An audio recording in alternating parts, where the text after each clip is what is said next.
Are you ready to wake up? You're now entering Dreamland. Hi, everyone. Welcome to Now Entering Dreamland, a podcast about dreams, sleep, and everything in between. Welcome back to those of you who have been to Dreamland before. We're happy to have you back. And welcome to those of you who are joining us for the first time. My name is Stacy Axler, and I am your host. And we are releasing a new episode because today is Sunday, and we have been releasing episodes on Sunday. And I'm excited because we are returning to an interview style episode this week. This week, I am releasing the episode I discussed dreams and sleep with one of my wonderful friends, Aaron Singer. Aaron is easily one of the most creative and talented people I've ever met in my life. He is so funny. When I met him a few years ago, we were both living in, or around rather, DC, and we were performing improv together. Aaron and our friend Audrey then moved to New York. Audrey's still in New York performing and writing shows, and Aaron moved to LA. And Aaron is great. He has a wonderful YouTube channel. Check it out. Aaron is a film nerd and creates wonderful videos for that platform. He's also a great comedian, songwriter. He does so much. He was interested in talking about dreams for this podcast, and I was super excited to talk to him. So, without further ado, the latest episode featuring an interview with Aaron Singer. I saw on social media that a lot of people were having like stress dreams Yeah. during COVID. Yeah. So I thought that like even people who normally don't have dreams, and I'm a type of person that I always had really, really intense dreams and nightmares quite regularly.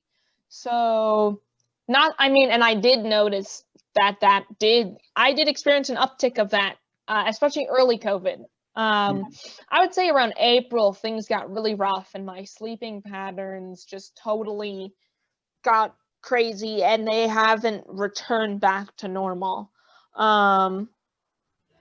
Which I also have talked about in this podcast just because, as you know, I used to do comedy at all hours of the day and night. And then by the time I would come back to this apartment, it would usually be, I would say, earliest it would be around 11 p.m. Yeah. Latest would be sometimes, honestly, around 2 a.m. And this would be on a Wednesday. And this was totally normal. So I was always tired enough to just sleep. And, I've been struggling so much to just sleep. To fall asleep, to stay asleep through the night. I feel like I wake up, even the nights that I do sleep, I just wake up continuously throughout the night. Wow. It's just frustrating. So all of that kind of was in my brain when I thought I wanted to talk to people about it. Now I understand the impetus, the deep reasoning behind it all. Deep reasoning. That's interesting. I'm not going to be interesting in that regard because nothing has changed dream-wise or sleep-wise for me because of the shutdown. I haven't had any nightmares any more than I usually have. Although I do tend to have a lot of like nightmarish, not where I'm like wake up in a sweat or anything but my dreams tend to be very like action / thriller all the time, and they just like happen, and then I wake up and I'm like, oh cool, like my dreams are like an action movie. Like I've had multiple dreams for sure, or like a lot of dreams where I'm just like in the Holocaust and like trying to, but it's not like an intense thing. It's like, because also my dreams tend to switch back and forth. Like whenever anything gets too scary or whatever, my dream automatically like, I guess that's like a defense mechanism where I'm like, I get taken out of it and I'm watching a movie. And like then I slowly get back into it and I like watch the movie and then I become the main character. And then if anything's too intense, like I snap back out. But even while I am the main character, I wasn't like super scared. I was just like, oh, this is like a action. This is just a thing that's happening. I need to like, okay, the Nazis are over there, more like it felt like a video game. Like the Nazis are over there. they're gonna kill us if we don't hide in this corner. Like, oh, where are we gonna hide now? And like, oh, it was more like thinking of the strategy of it. So that kind of, I definitely have like dreams like that all the time, but that it hasn't changed since. Yeah. Do you feel as though your experience of being a filmmaker is something that influences these cinematic dreams? No. I might be a terrible. Well, I mean, I needed to ask. I needed to do my due diligence. Because also, like, I'm not a filmmaker. Like, I made like one short film once, but like I'm more. Well, see, I remember it though. So, you remember? Wait, you haven't seen the short film I made? I feel like, you know what? I think you're right now that I'm saying it, but I do remember you talking about it, which I think is what I meant by I remember it. And also, I watch, of course, all your videos that you put on your channel, your YouTube channel. Yeah. I'm a big fan. Thank you. But no, yeah, I've had like those type of dreams since I was like little, and it's just like I think I just have a very active brain that I always got to be like running from something in my dream or something like. But yeah, I don't always remember my dreams, but I have a lot of recurring dreams all the time, and I do have like I can't remember it now on the spot, but I know somewhere deep in my subconscious, I know I have like a recurring dream that has been recurring since I was like 6 years old or whatever, since I was a kid. And like every now and then, every few years it happens and I'm like, boom. And it's like all the backstory of what happened. It's like, oh, thank God I needed, because you know, when you're dreaming, like it feels real. Like it's like, oh, it almost feels like life is the dream and that's the real thing. Finally, I'm returning to the real thing. Okay, like this agent is over here. We need to do this. Like I don't even know if it's an action dream, but some big shit is going on in my subconscious that I need to like go figure out. And it's like a recurring thing. It's like a long narrative. It's yeah. That's definitely cool. Happens. But I can't talk about it specifically because I can't. I definitely haven't had that dream in a long time that I remember. But yeah. I want to key in on something that you said, which is, you know, you have a very that I said, please. I do say the phrase key in on, and I don't even know what that phrase means, but I'm using it. But you mentioned how you have a very active mind. Yeah. Which I do agree with, having known you for a few years now. And I feel like I'm a very similar, I think my mind works in a similar way. I would describe it as active. I don't want to say my mind is similar to yours because I don't know that to be true, but I do think my brain is very active. And I say that to say, sometimes I feel as though, especially when I do creative things, I really struggle with going to sleep. And I was wondering, do you ever experience like sometimes, especially when, because I know you write and you create a lot, like, do you ever feel like sometimes you're creating so much, it's interrupting, like you can't go to sleep because you're so excited about an idea? I don't know. I tend to like, it's not that easy for me to go to sleep in general. I don't think that has anything to do with ideas. But I don't know. I don't think so. I think all my answers are gonna be no and boring. But I if anything, that would like, if I was in a really creative mood, like that would just be easier to go to sleep because if you're very creative, you're like very in tune with your subconscious mind. So that would make me easier. Like what helps going to sleep is putting me in that dream mode. So if I'm in that state already, I'd probably just dream about whatever that idea is. And I love like dreaming my way into sleep. Specifically, like this happened the other day or night where I was like in and out of sleep and I was noticing like I was like noticing myself starting the dream and waking up because I was in that mode for whatever reason, like trying to sleep or trying to stay awake or whatever it was. But I remember I noticed that the first thing I do when my brain does when it starts to create a dream is it creates the physical location of where I am, and then everything else is informed by that. But the first thing it does, and I feel like that's the way my dreams always start.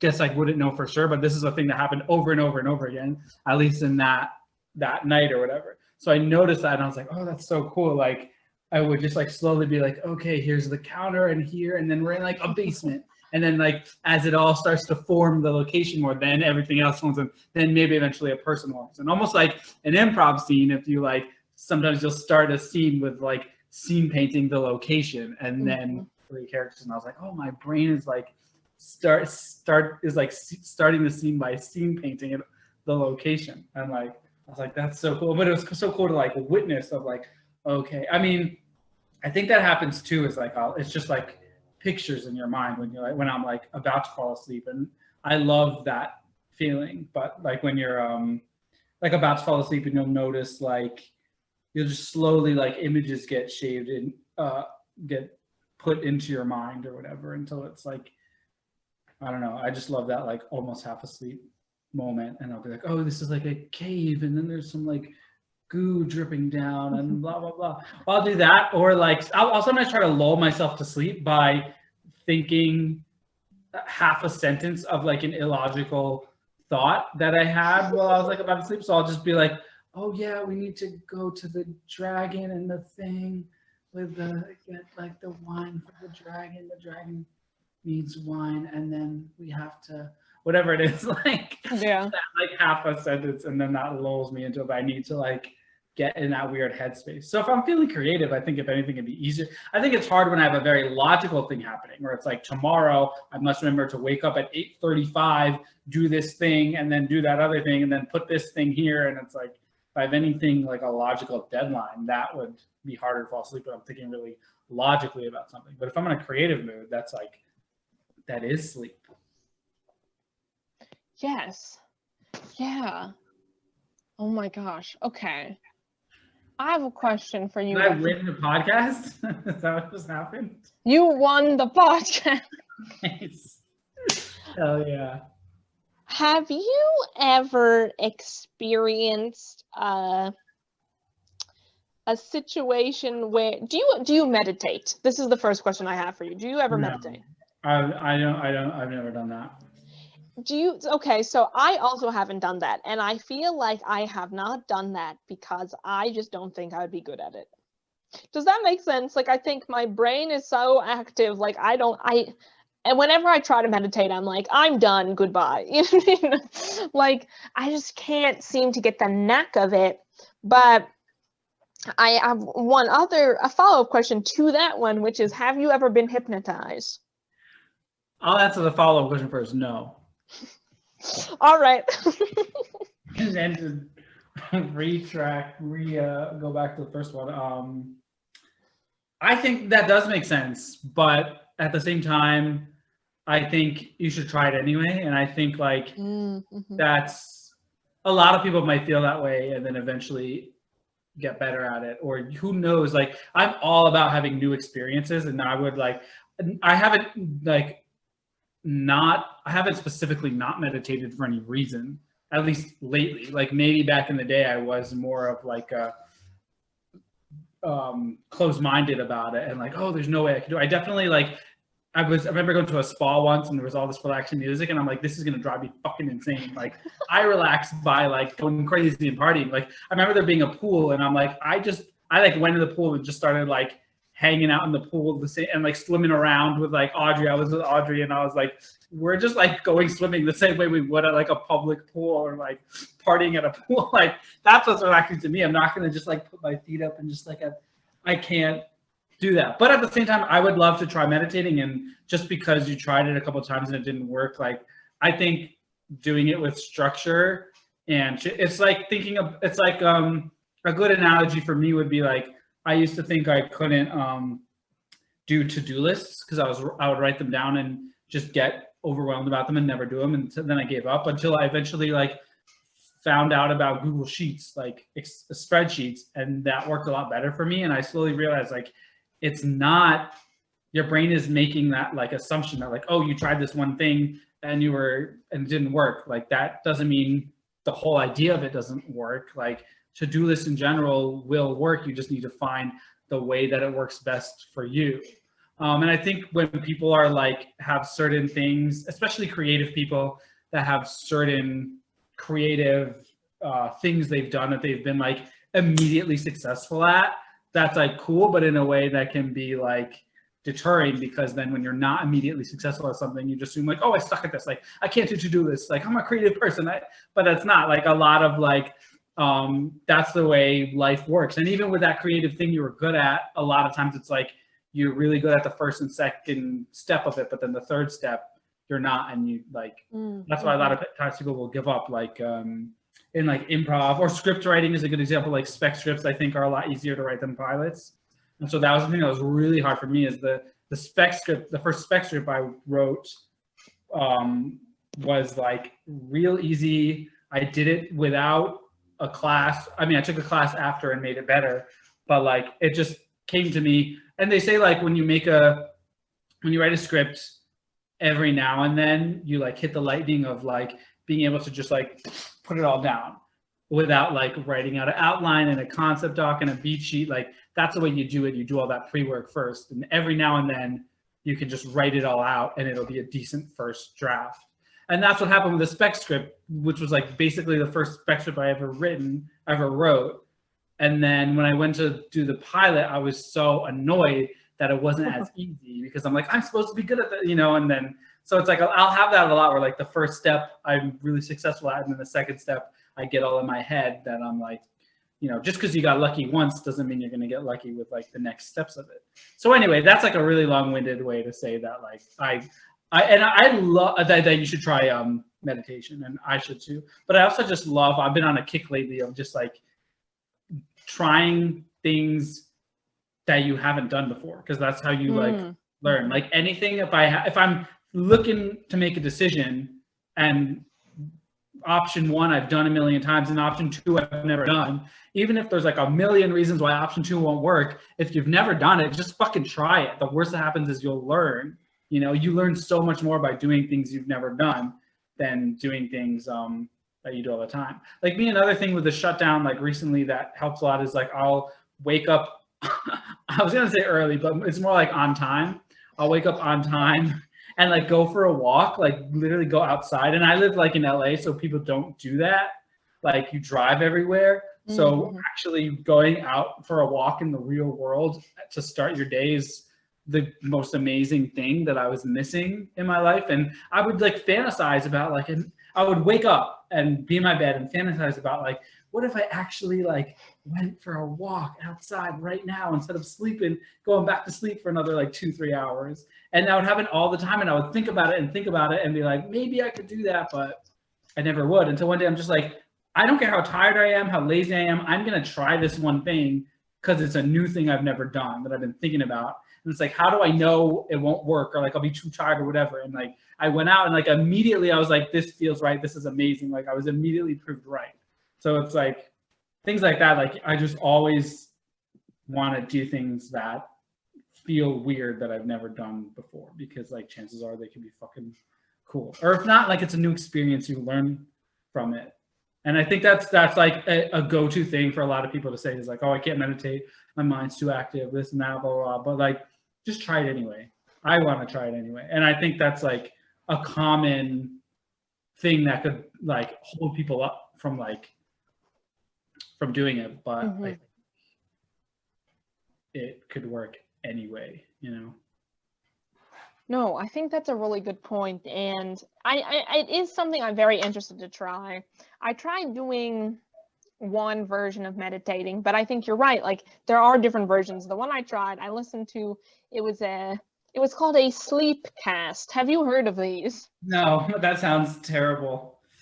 It wasn't great. It was supposed to be this thing that like relaxed you, it like lulled you into a state of sleep, supposedly. That would never work for me. It did not work. So I think kind of to the point that you were saying, Aaron, I kind of was just like, this is not for me. But that was just like one thing that I tried for like 10 minutes, and then I just got disgruntled and turned on Everybody Loves Raymond. Yeah. I think you could find the one that is for you. And for me, like my mind is so like I have it very deep within me to be like anti-establishment. Like that's just the way my brain and soul and body works like naturally is like whatever is the organized thing that everyone's doing, it's wrong and terrible, and I'm gonna go the opposite way and be like an alternative person. So like even with like sleep, like I sleep the best when I feel like I shouldn't be sleeping. Yeah. Like, Yes. and even not if like obviously like that works if like you have to stay up for some reason, your body's gonna be tired, but like or your mind's gonna say you're tired. But also just little things like I sleep so well when like that's just like some of the best moments in my life is like when I sleep and someone's having a really interesting conversation right next to me and I'm sleeping. Like there's something, this is just like a weird thought that I've had or like feeling I've had of like I just have great memories of like falling asleep with people just having interesting conversations next to me. I think there's something very like calming about that, like because the fact that if you're I'm just trying to set up this scene of like why I think that's so like enjoyable to me, and I think it's because like that means if you have this person, these two people, and they're having a really interesting conversation and they're right next to you, then that means, and you're able to go to sleep, that means that you like have that there are people that are dear to you and not in any fleeting way, that it's like you're at sleepaway camp, let's say, and your two best friends are there and you're going to be there for another 3 months, then like you're not going like I have to, it's not like the last night where like I have to stay up, I might never see them again. They're like best friends in a very like long-term casual way.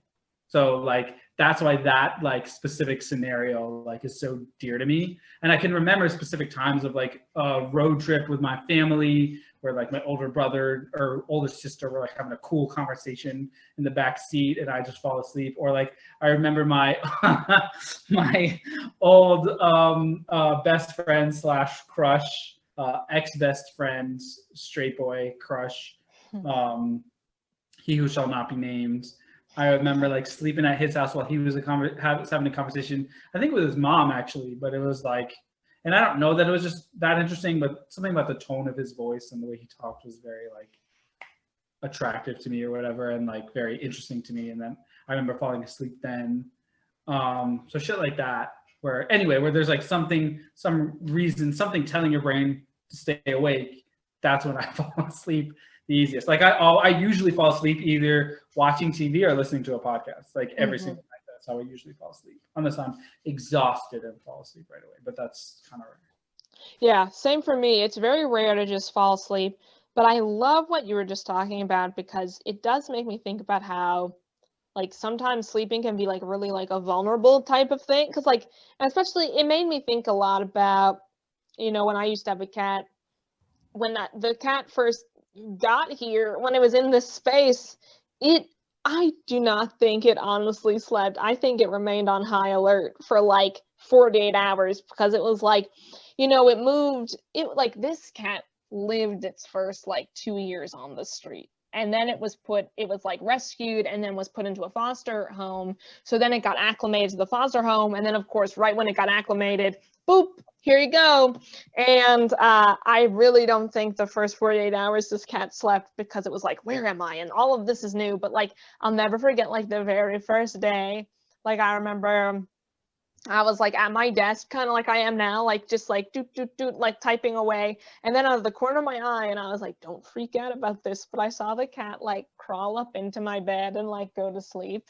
And I was just like, I was like very like touched because I was like, oh, like she feels comfortable enough to fall asleep around me. And like, I was like, that's really sweet. But I feel like also, I think I sometimes feel like that too. Like it's like on like as an adult, I've had adult like friends also who are like, we can all sleep at my house tonight after like a night of like going to bars or like drinking or whatever.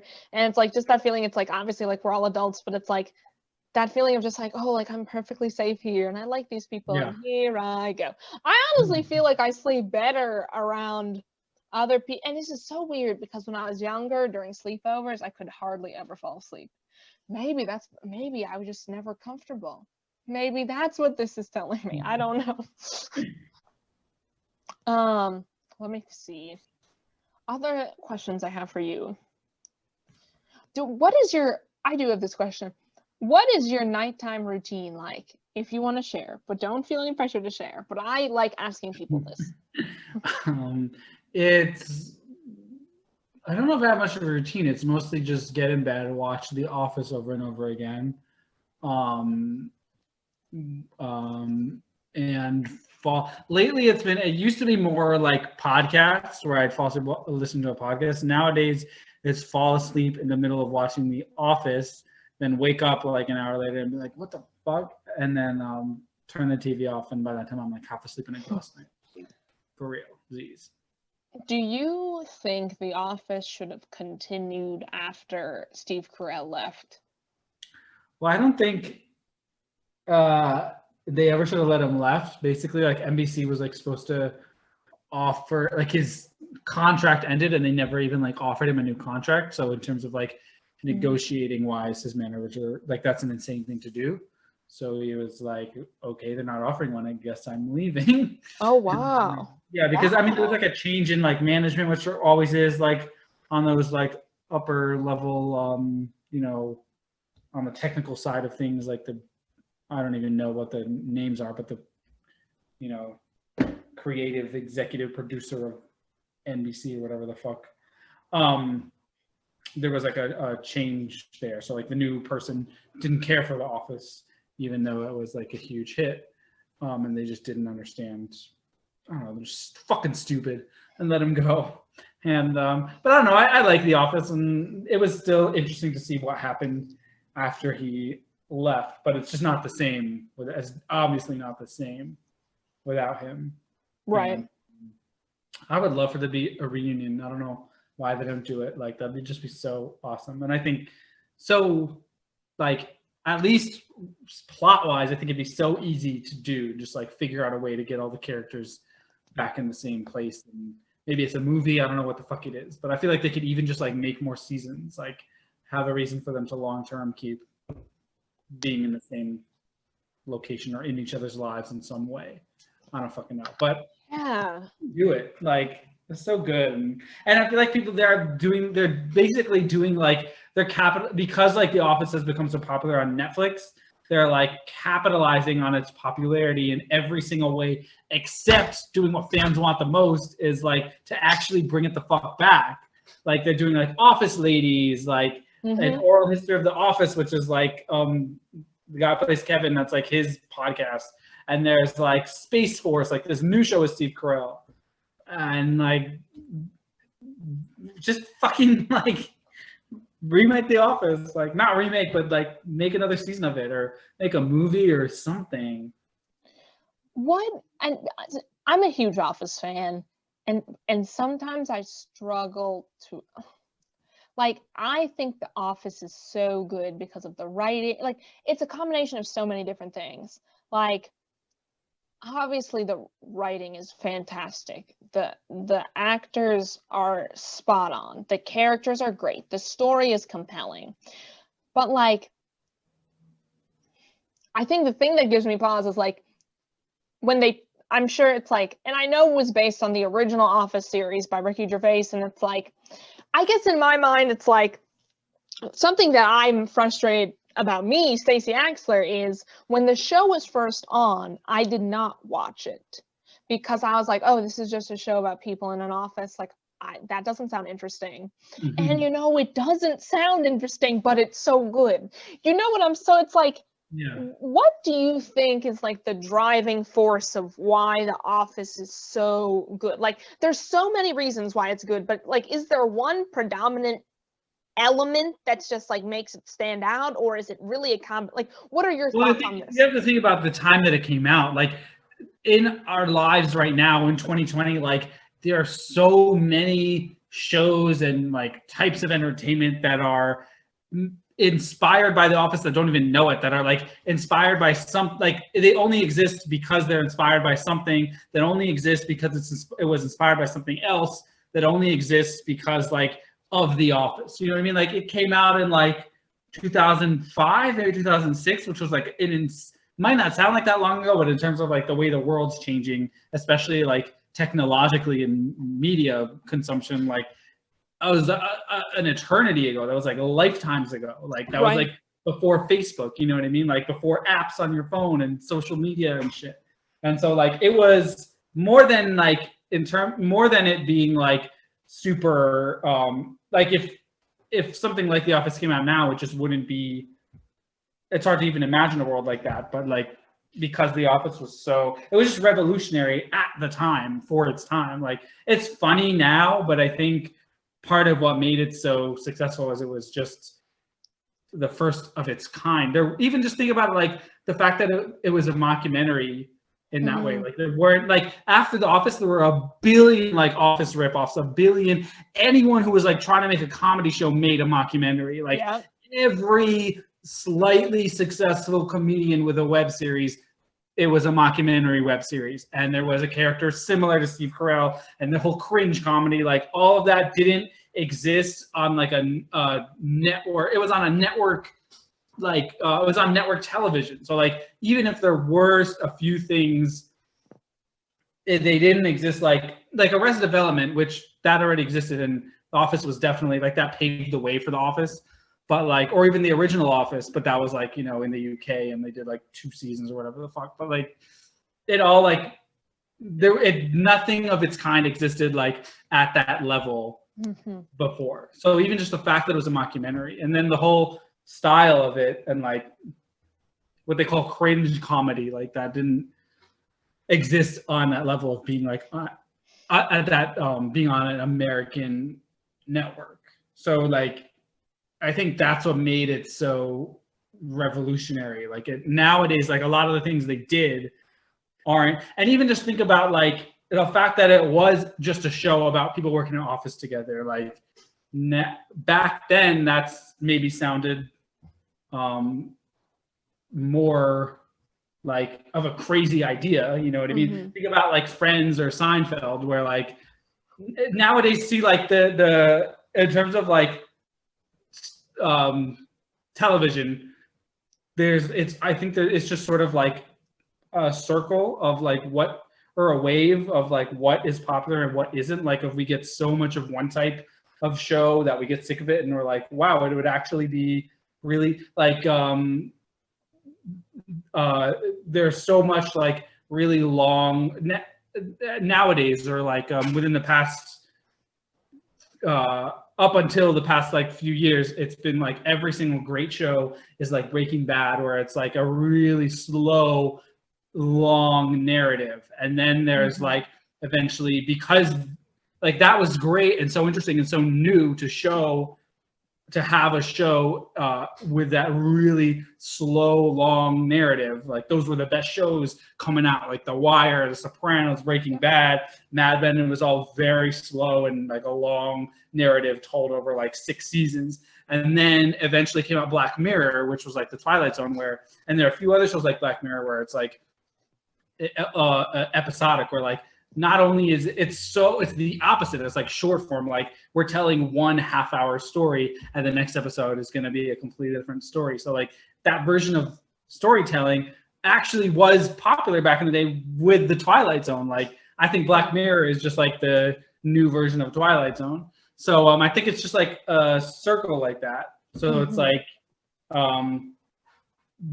after like around the time of The Office, there like if you think about like the 80s and like before the 90s, before Seinfeld, there was a lot of like huge action, big storytelling stuff that people got, and it was cool at the time. Those actually were groundbreaking shows at the time. But then you got when there's like 1, 2, 3 shows that get really popular that are of a certain revolutionary style, then you have a million shows trying to copy that style, and then eventually that gets boring, and it actually is revolutionary to do something different. So then you have like Seinfeld, which was like anti all that, and it was like, this is a show about nothing, even though it's not really about nothing, but it was a show about a stand-up comedian and where he gets his material. But in terms of like the like energy about it that people loved, it was because they would stand around and just be like, cool, and just have like kind of boring conversations that were funny, and that was unheard of and revolutionary at the time. But then and even then, like that was before The Office, but that was still in that like sweet spot where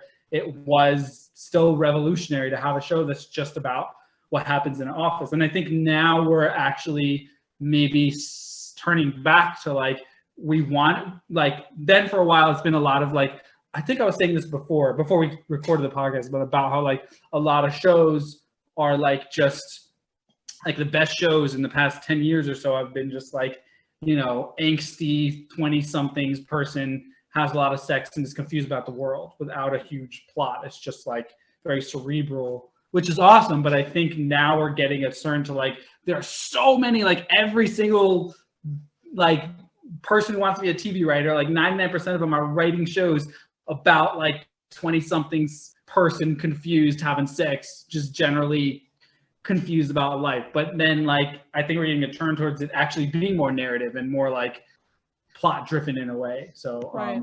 And another thing too with The Office is like, yes, you could say it's just a show about an office, but especially like as the show went on, like shit got bigger and bigger and bigger. Like, yeah, it was an office, but it was an office with the character of Dwight Schrute, who one time tried to like ride a bicycle off of like a string from the top of the office and like, you know, shot a gun in the office. And like the character of Steve Carell, like it's just in an office, but these characters are really fucking insane. And so it's like not, I think what helped is like, because like, I think there's like a thing in improv about like, you want to get the basics of your scene out there and not be interesting. So when something interesting happens, it really pops. Like painting with like a blank canvas, you want everything to be white so that Right. like new spot comes up, you can see it really well. So I think that helped The Office, is that like when Dwight, even before Dwight would do anything crazy, if he would just say something a little weird, that pops more because the setting is so boring and plain. But there was crazy shit happening. It was just happening within an office, you know? Right. No, So that's I could talk about TV all fucking day. Like when you were younger, I don't know if we ever talked about this. When you were younger, did you ever watch Arthur? yeah.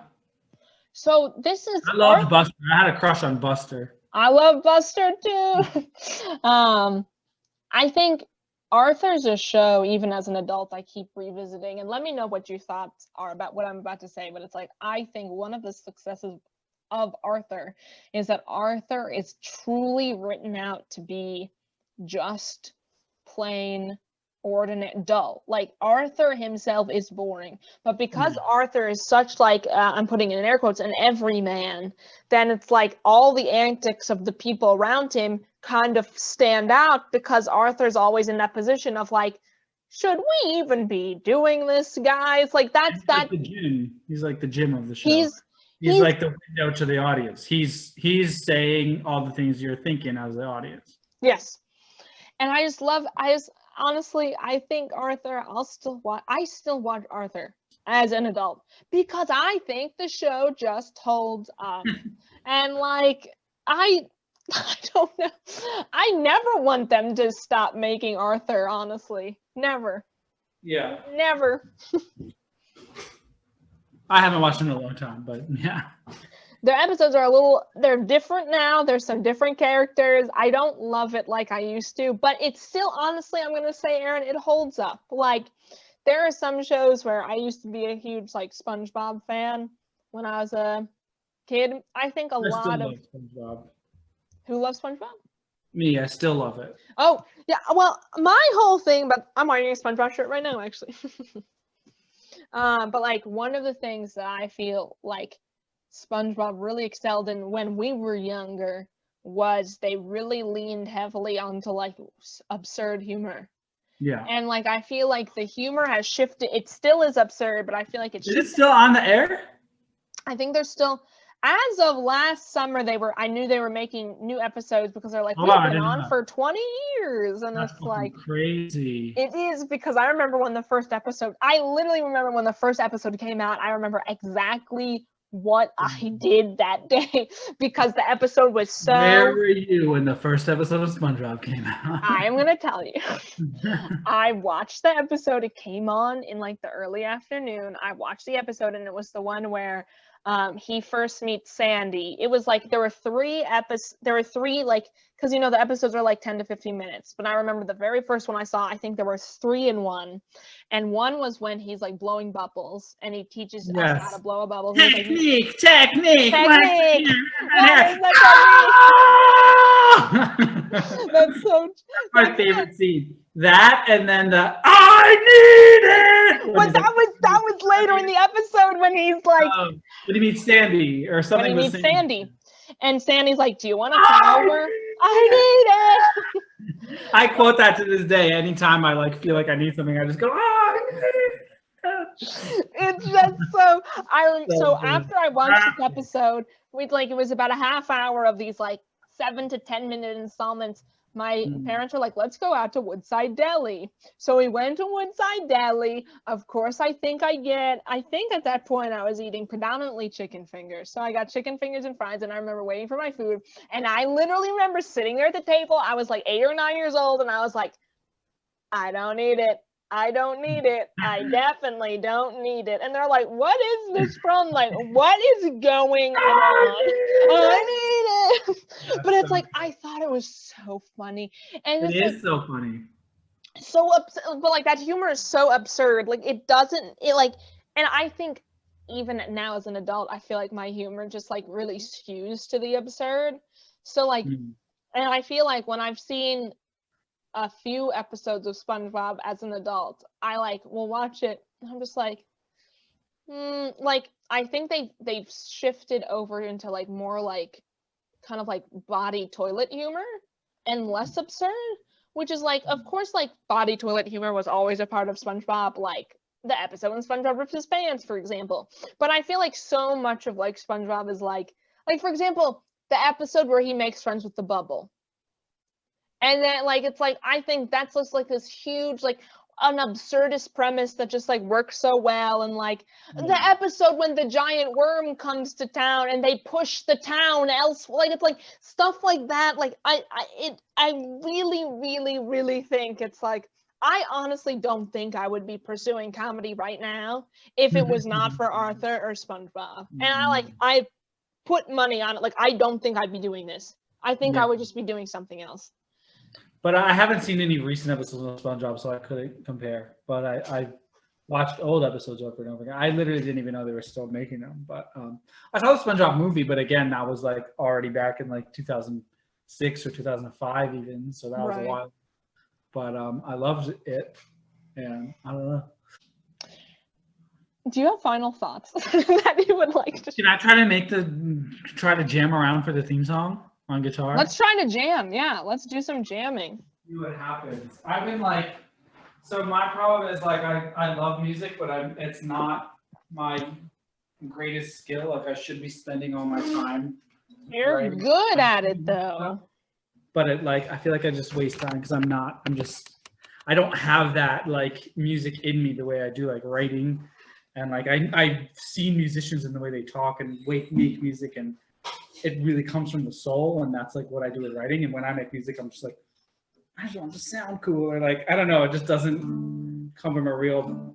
Well, I think you're very good at it, Aaron. Thank you. Or I just mean like there are people that the way they communicate best is through music, and I'm not one of those people. But every now and then I'm in a really creative like mood in my life, and I make a lot of music. But it's not like I can communicate best through writing, maybe acting, mostly writing.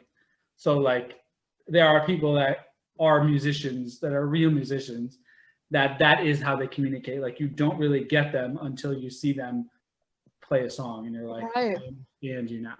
And like that's what I can do maybe through writing TV or writing whatever. But anyway, I'm in a creative mood, so I've been making a lot that I think is good that maybe isn't that good, but at least to me it feels good. And I like making things really weird. But I lost my pick. Fuck.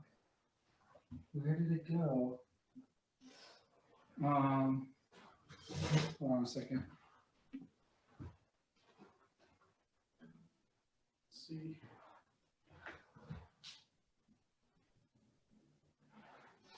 Am I crazy? I feel insane.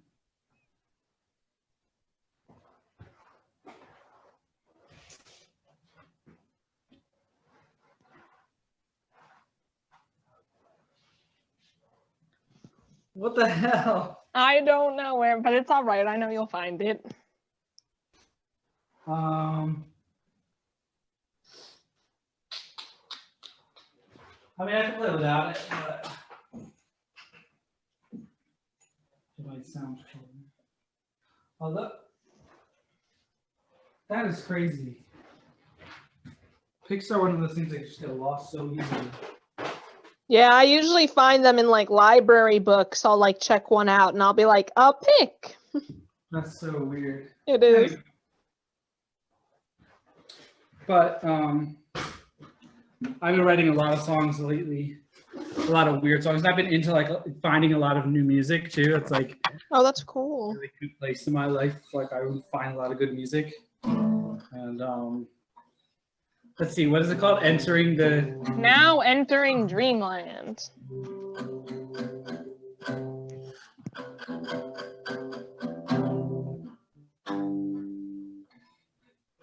What sounds sci-fi or now entering Dreamland?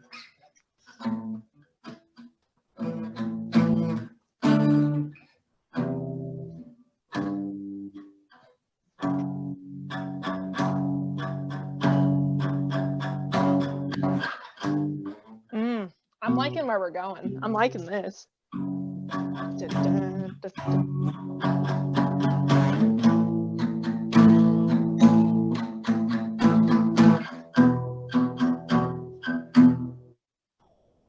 do you think about that? I like it.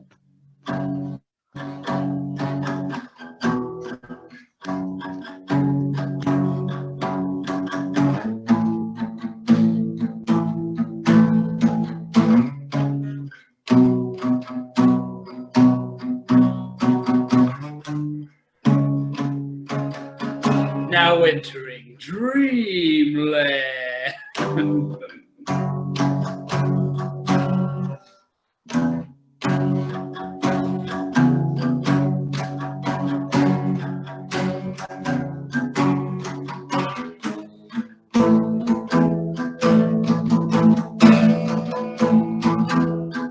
Fucking love this.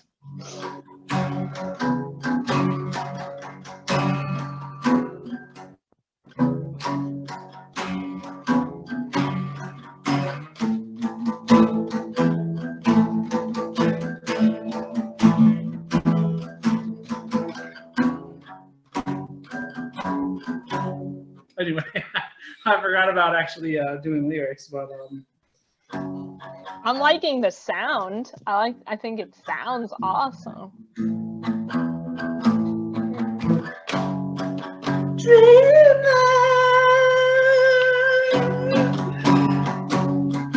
that'd be really hard to play and sing at the same time, though.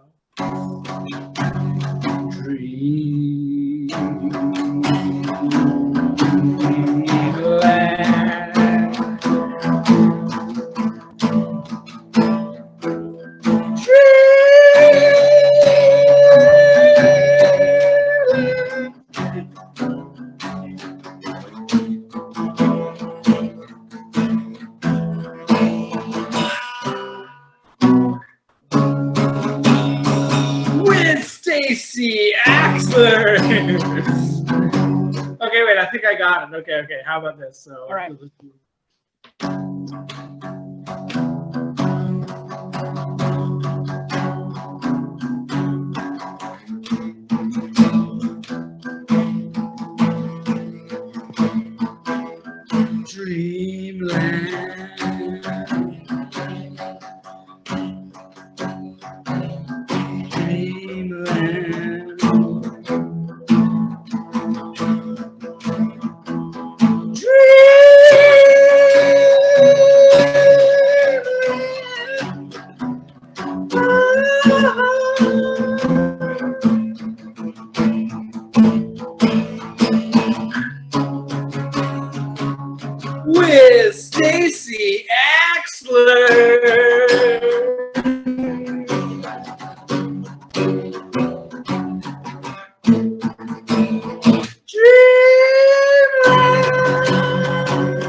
literally amazing.